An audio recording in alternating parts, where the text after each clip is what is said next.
शांति से भी दुखों का अंत हो जाता है और शांत चित्त मनुष्य की बुद्धि शीघ्र ही स्थिर होकर परमात्मा से युक्त हो जाती है। अपनी पीड़ा के लिए संसार को दोष मत दो, अपने मन को समझाओ, तुम्हारे मन का परिवर्तन ही तुम्हारे दुखों का अंत है। श्री कृष्ण कहते हैं, एक बार माफ करके अच्छे बन जाओ, पर दोबारा उसी इंसान पर भरोसा करके बेवकूफ कभी न बनो। इच्छा पूरी नहीं होती तो क्रोध बढ़ता है और इच्छा पूरी होती है तो लोभ बढ़ता है। इसलिए जीवन की हर स्थिति में धैर्य बनाए रखना। अगर तुम अपना कल्याण चाहते हो तो सभी उपदेशों, सभी धर्मों को छोड़कर मेरी शरण में आ जाओ, मैं तुम्हें मुक्ति प्रदान करूंगा। जो हुआ अच्छा हुआ, जो होगा अच्छा होगा।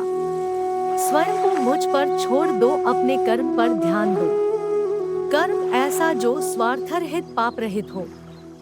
कृष्ण ने दुष्टों को भी अपनी गलती सुधारने का मौका दिया, क्योंकि वो किसी मनुष्य को नहीं, उसके अंदर के बुराई को मारना चाहते थे।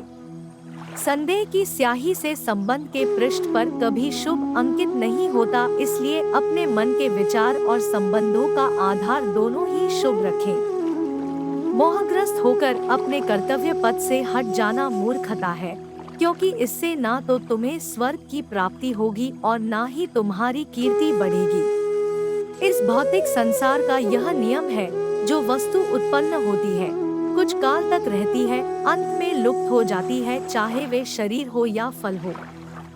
यदि कोई व्यक्ति प्रेम से, भक्ति से पुष्प, फल, जल भी मुझ पर चढ़ा दे तो उसी भाव से उसे स्वीकार करता हूँ, वह मेरा प्रिय भक्त होता है। उससे मत डरो जो वास्तविक नहीं है, ना कभी था ना कभी होगा। जो वास्तविक है वो हमेशा था और उसे कभी नष्ट नहीं किया जा सकता। जीवन में आधे दुख इस कारण जन्म लेते हैं क्योंकि हमारी आशाएं बड़ी होती है।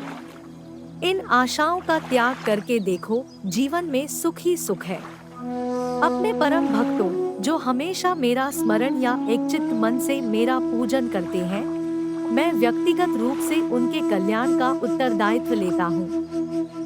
जन्म लेने वाले के लिए मृत्यु उतनी ही निश्चित है जितना कि मृत होने वाले के लिए जन्म लेना। इसलिए जो अपरिहार्य है उस पर शोक मत करो। श्री कृष्ण ने कहा है, अगर तुम्हें किसी ने दुखी किया है तो बुरा मत मानना।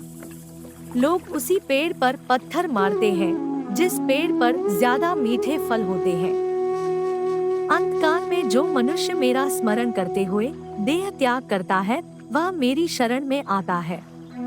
इसलिए मनुष्य को चाहिए कि अंतकाल में मेरा चिंतन करे। यह सच बात है कि भूल करके इंसान कुछ सीखता है, परंतु इसका यह मतलब नहीं कि वह जीवन भर भूल करता रहे और कहे कि हम सीख रहे हैं। कृष्ण कहते हैं, इस जगत में मनुष्य भौतिक वस्तुओं का भोग कर सकता है। अगर वे चाहे तो सब कुछ छीन सकते हैं। मनुष्य कुछ भी नहीं कर सकता। स्वार्थ से रिश्ते बनाने की कितनी भी कोशिश करें, वो कभी नहीं बनते हैं। और प्रेम से बने रिश्तों को कितना भी तोड़ने की कोशिश करें, वो कभी नहीं टूटते। क्रोध से भ्रम पैदा होता है, भ्रम से बुद्धि व्यग्र होती है। जब बुद्धि व्यग्र होती है तब तर्क नष्ट हो जाता है। जब तर्क नष्ट होता है तब व्यक्ति का पतन हो जाता है।